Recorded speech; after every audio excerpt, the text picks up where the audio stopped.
Hello, everybody. Welcome back to the show. This episode is brought to you by The Wellness Paradigm, a holistic health coaching company shifting the way that women understand and heal their bodies. Through bioenergetic testing, functional lab testing, and nutrition, we uncover what traditional approaches often overlook. So you can stop guessing, start healing, and finally feel like yourself again. No more one-size-fits-all protocols, just real answers, deep-rooted healing, and the clarity and confidence you deserve to feel incredible. It's time to shift the paradigm of women's health. Now on to our show. And good morning or afternoon, Melinda. Hi, Shannon. Thanks for having me.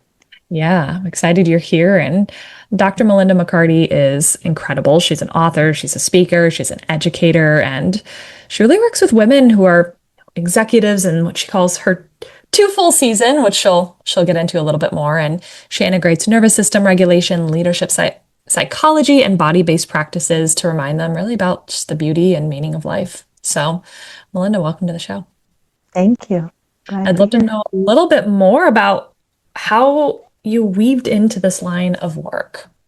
Oh, so decades of corporate leadership, film, television, pharmaceuticals, manufacturing, education, and at the same time, like many of us, wife, mother, daughter, granddaughter, sister, and really bearing the caregiving role at home, and then going to work and being the rock star leader or team member, and feeling my soul calling out and saying, "This is not where you're supposed to be." And for me, that's burnout. And I had done it earlier in my life, but this time it was big. It was cataclysmic. My son, who's an adult now and that I adore, and we're super close now, was in a very tough season and cut me off.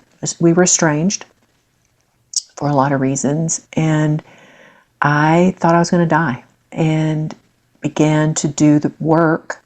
I had taken a yoga class years ago and learned to breathe, and thought, oh, that's fun. And then that night, thought, I'm going to try this because they said it would work, and it saved my life that night. And the next day, I continued and began to deepen the practice. And so, long story shortened, is that it was survival first, and then I was striving. I felt myself still striving, and I chose to thrive. And that's where I am now, is we live in either surviving, striving, or thriving. And for most of us women, striving is a place we can get stuck.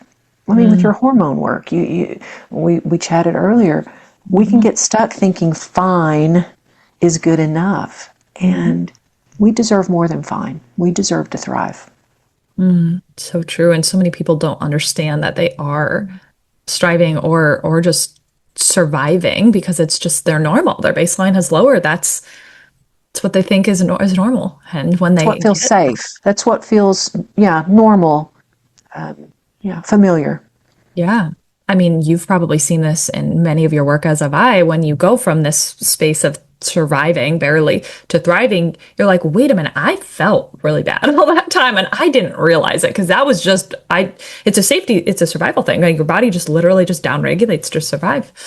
And Well, and it's almost like a badge of honor that we learn to wear, especially as women, where we are just pouring it out. We're taught, be a good girl, pour it out, serve others. And I'm a person of faith, and I love to be a servant leader. And yet, I realized that I was more worried about disappointing other people than disappointing myself. yeah. And that word disappoint, well, take the dis off and it's a point. So I was appointing people as more important to my life than myself. And I chose to appoint myself. And if disappointment came to others because I was doing the right things for my happiness and my health and my longevity, so be it. Yeah, that's it. Gosh, that's a huge one I see weaved in every client's health journey. Like, so many people, the people pleasing tendencies, this putting other people before themselves. And it just doesn't feel safe, as you said, to not do that and to face why you're doing that in the first place, you know? Do you see that a lot with the clients you work with? Yes, and even with the foods that we eat, when we're young moms and we've got the talk, we may have been eating a clean, use food, but it can be emotions, it can be just lifestyle choices. But we go from the clean, healthy, Mediterranean diet, and then we become a young mom and we start eating the macaroni and cheese and the chicken nuggets because we don't want to waste the peanut butter and jelly sandwiches, not necessarily because we love them and we know it's good for us, but because we don't want to waste. And we become sort of these middlemen in our lives, and I think that women particularly do this because stereotypically that's just our role, right? And we begin to lose ourselves. There's this huge statistic that even in their 30s, something like 33% or a third of women, even in their 30s, begin to feel invisible, begin to feel like their light is not shining as fully as it could be. And by the time women get to be my age, which is, early to mid 60s, over 70% of women in their 50s and above feel invisible, not just at work, but in life.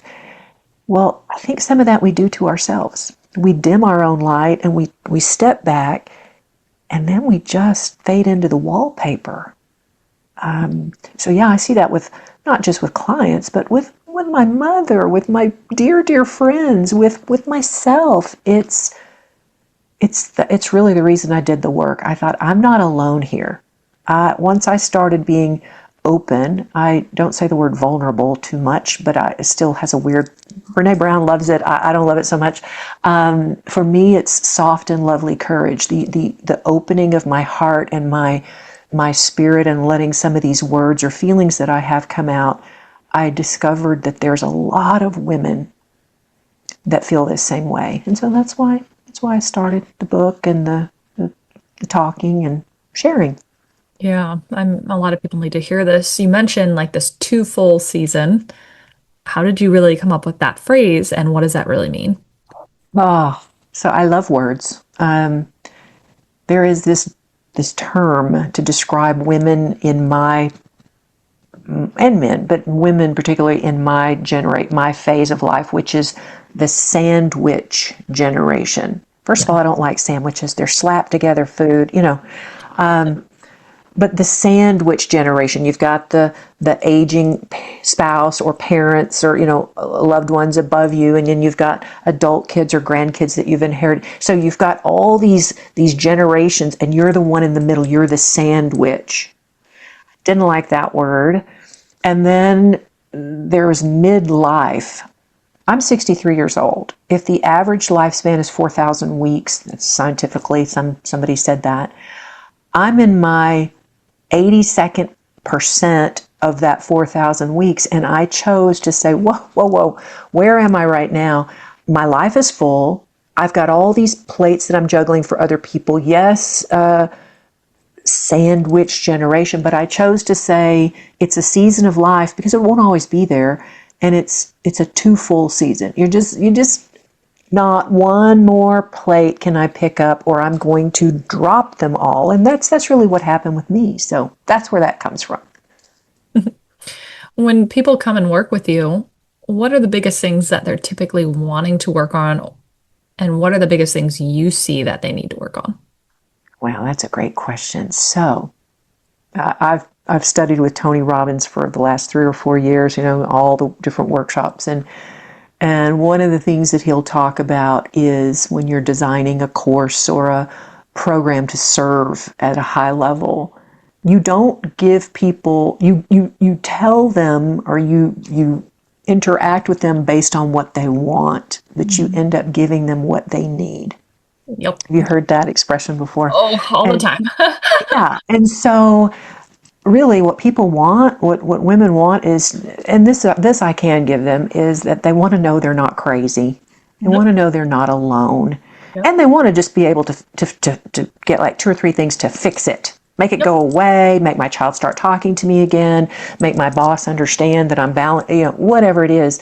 But what it all comes down to is, what do they need They need to take a breath and they need to Mhm. get still. And it's usually mindset, always first mindset. But I also say, and I didn't coin this phrase, but it's a good one, heart set. It's not just your mind. It's the breath, the body, reintegrating this head and heart and physical body that we're carrying around our spirit in. And then the belief, the stinking thinking has to change, and identifying what is it that I do believe and why. Whose voice is that gave me that belief? Because beliefs are just thoughts that you have over and over until they become a habit, right? Limiting belief, I'm not enough, I don't deserve this, I'm too old, I'm not pretty enough, I'm too bossy, whatever. The commons are I'm not enough and I'm not worthy and too old, too young, whatever. Yeah, no, that's a big one. The not enoughness Yeah. is one that carries on a lot. And I feel like, especially when you're working with high level people, it's sometimes it's coming from a trauma response where it's just not feeling like enough, so you just keep doing more and more and more and more, thinking that that's going to solve it, and then you burn out. Well, absolutely. And I identify with that remark. I certainly did most of my young adult professional life. I honestly believed, again, belief was that I'm going to give 150% every day. I'm going to set the pace. And my bosses, I was always the number two, I always worked my way up to the number two person in every organization, knowing that I was never going to be that boss because that was his or her company. But they never once came to me and said, "Gosh, Melinda, you've just worked too hard. Go take 2 weeks off." No, they never ever said that. It was just always, what's the next miracle she can pull off? What's the next it can't be done that she will show me she can do? And the carrot, it's like you're running a race and the carrot is being dangled out there. And as soon as you get up to it, they run out there and move the finish line. And, and that's self-induced. And yeah, is that a trauma response? Oh, I'll be 63 in a couple of weeks. At 63, we've had trauma, without getting into the long backstory. Certainly a lot of mine was trauma response. I had great parents, but they divorced when I was a kid and my family was nuts. My mom's siblings were crazy and lots of addiction and in the family and just nuts. I loved them all. People loved to be around us, but we put the fun in dysfunction, right? So yeah, I think that trauma response is probably pretty universal. But what are we going to do with it? A lot of people that I work with, and I'm sure you too, the biggest gift I can give someone is to hold the mirror up, shine the light, and let them come to the realization that they've been living in victim mode. That's the hardest thing to help someone through as a family member, as a friend, as a lover, as a coach or mentor, boss, is when you come from a victim mode, making the shift to victor, or at least owning your choices. Yeah, that's a big What do one. you think? Even with your health, don't you think? Yeah. Oh, absolutely. I think owning owning your choices is a big one. I feel like that's a little bit meaty. Like you could go into the depths of that. And again, we talked about phrases that get thrown at burnout, victim trauma immediately gives some sort of permission to say, well, this is why I'm this way. Very true. Here's this label on my, childhood trauma, narcissistic relationship survivor, suicide in the family. That's why I am the way. The blame game does not serve you, and didn't serve me. And also, though, on the counter of that, if you're the opposite, my extreme was, rather than being the victim, I was going to take full responsibility. And I think you probably see this in some of your clients too. the other side of it, which is that overachiever. I'm going to take full responsibility for everything, even if it's not mine. Yeah. And carrying that load is a lot as well.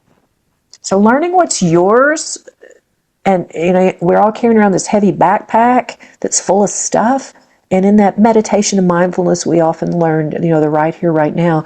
Just set that down just for the next few minutes and let the load come off of your body and just you be here, not the load. Mm-hmm. And then just extend that a little every moment to moment, every day. Extend it a little. I like that. I like that analogy a lot. Now, when you work with people, obviously stillness is a big one. People, it's very uncomfy. We talk a lot about the podcast on like how important it is to just pull back a little, but are there specific modalities or techniques that you use that you find to work really well? Yes. So the concept vital stillness, this idea of stillness, but like you said, I'm in motion. I'm a go-getter. Still Mm-hmm. am. However, vital stillness is not the pulling of the covers over your head or going to an ashram for 2 weeks, although that could be fun. I've never done it. And having a silent retreat. It's the pause. It's the pause to regulate before you accelerate.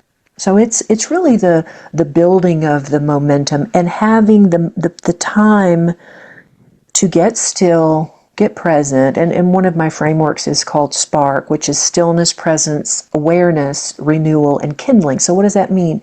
This light that's within, we're going to rekindle and feed some oxygen to that little light this little light of mine, I'm going to let it shine. So how do we do that? Basic breathing meditation practices, nothing woo-woo. Literally 3 to 4 steady inhales and exhales can do a lot. Developing a practice of what I call rituals, and I don't mean genuflecting before some altar or whatever. I'm not talking about religious ritual. I'm talking about the sacredness of the everyday, taking time to, Zen masters practice listening to water rather than turning the faucet on full steam, just listening to the drip of the water, the simple beauty of watching the leaves, shadows across your front porch in the morning, really settling into opening up your senses and saying, what would 1 minute look like where I just taste, feel, touch, hear, smell, sense my heart beating. Those are the basic rituals that I'm talking about of savoring your life. Mm-hmm. I remember going through my own journey with this, and I had a mindset coach once tell me, like, just look at the trees. Just look at the trees outside. Like, how I was like, okay, I see them. Bye. What's next? How am I gonna grow my business? How am I gonna excel in this? Right? And it was like, okay, I saw the trees. Next, okay, I did my meditation. Check. It's like when we get into this. I come from a very different place now, where now I crave stillness, which I would have never. If you're listening to this and you're like, that sounds fine and dandy, but I can't do that, or that's not really going to help. What would you tell somebody who's been in the spot? Yeah. Okay. I've got a 24-year-old son he's a professional poker player. He's full tilt. He is grinding and hustling, and he's everything I was at 24 years old as well. And so how do I, you got to be very careful about coaching your own kids. Yes. But how do I inspire him to do this? This is the simplest thing. I bought him one of those because he has a difficulty with sleep. So much dopamine, so many lights and sounds and music and everything. I bought him an eye mask to wear at night, the black, off of Amazon, the little black mask. It goes with him everywhere. He loves it. So every holiday, like I used to buy him socks and underwear, now I buy him a new. And now this this latest one, it's got lavender infusion because I'm subtly introducing essential oils and It's the baby steps. Some people may say that this woman's nuts. I'm not listening to the water run. But what is that thing that when you look back as a kid, what did you love to do? Was it to go sit outside and put your feet in the grass, or go and climb a tree? Do that thing. It may be as simple as putting on music and not necessarily headbanger music, but if that is what makes you remember, put back together, remember this part of you when you were free and joyful and didn't feel like if I didn't do this one thing, life was going to fall apart. That's the path back to stillness. I hear that a lot, but I'm in this world. But I love that you reiterated, like, what was the thing that brought you happiness when you were a kid? Because so often we want to overcomplicate nervous system work. It's so trendy right now. I hate to use that word, but it's all over, right? And then I find that so many women get overwhelmed by what nervous system work to do. And then it's like, wait a Getting minute. it right. Yes, getting it right. Like, even I have clients that go through our nervous system course and they're like, they do it as quick as possible to just get it done. I'm like, no, we're defeating the purpose. Like, this is not something to just check off a list. They're like, did I do it right? I'm like, it's not about right or wrong, right? And so, coming back sometimes to that inner child work, or just even like something simple. What did you do? Adult coloring books have made a rise, which are hysterical because there's some really fun ones. But it's like, I'm sure. I have bought clients adult coloring books out of and they have it's been a game changer because it's something that's so small that just is fun, and there's no end game to it. They don't have to excel at it. You know what I mean? Yeah, you just remember, adult coloring. But my son, this is just triggering how does this evolve? And he is doing breath work now. We're just going to say it's happening. I know because I hear him sometimes in there listening because I've told him all the different apps. But I was somewhere the other day and I found this thing that was, remember the fidget spinners that were popular 10, 12 years ago? Yeah. Well, and when he was in middle school, he and his buddy bought some. He's always been an entrepreneur, and they sold them at school.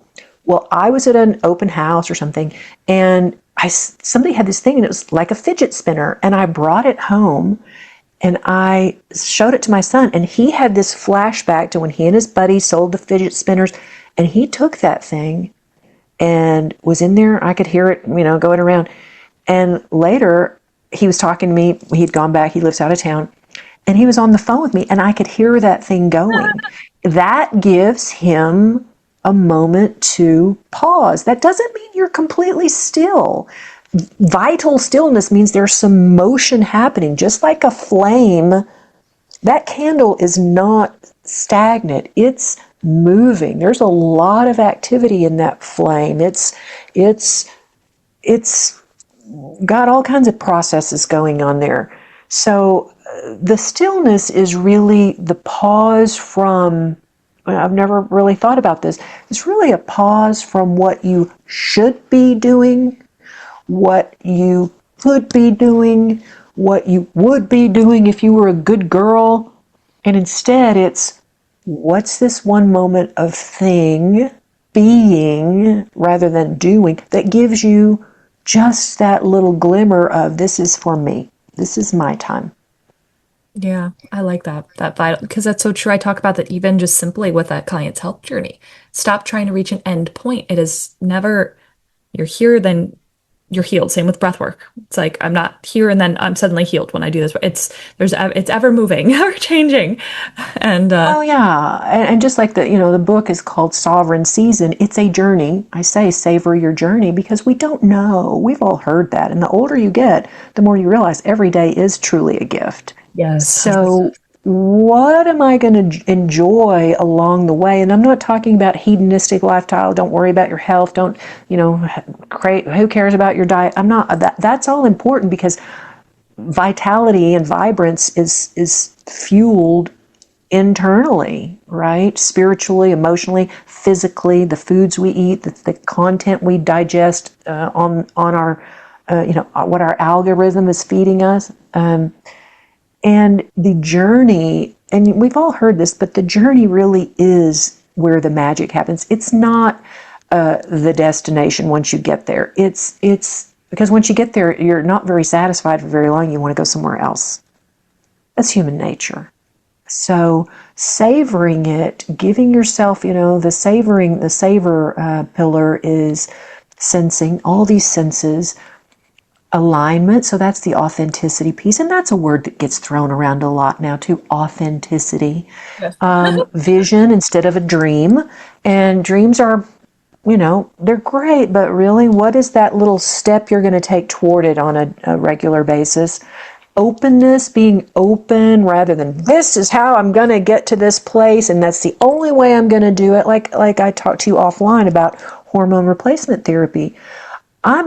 I wrote a book about vitality and energy and aging beautifully, and I realized I'm not sleeping. I think I need some help. I need some hormone replacement therapy at 60, almost 63 years old. And I did it 5 weeks ago.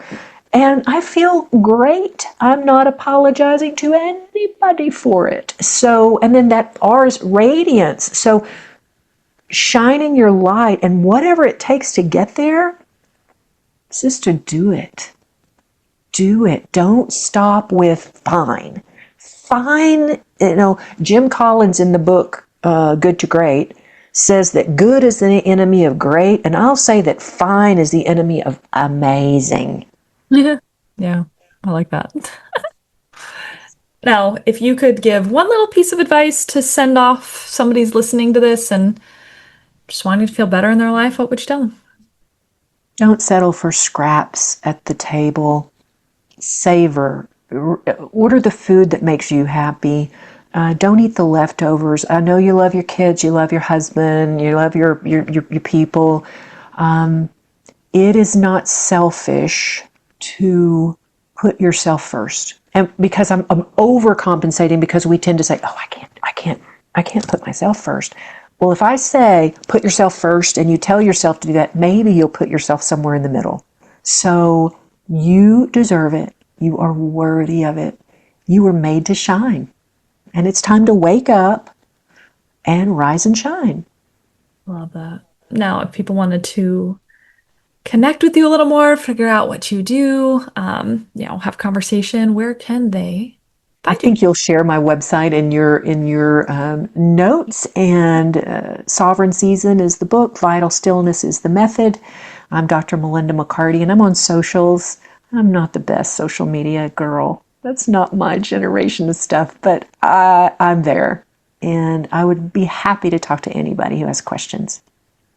Amazing. Yes, I know at the time of this recording, it is not out yet, but it will be out soon. So I'm so excited for you. And I'm going to link that. She's also going to be giving a TEDx talk pretty soon here. So I'll link that below too. So you guys can check out her work and connect with her if you want. So thank you so much for being here, Melinda, and listeners. Thank you. Appreciate you being here as well. And we will catch you guys on the next show. Thank you, Thank you, Shannon. Take Melinda. care, everybody.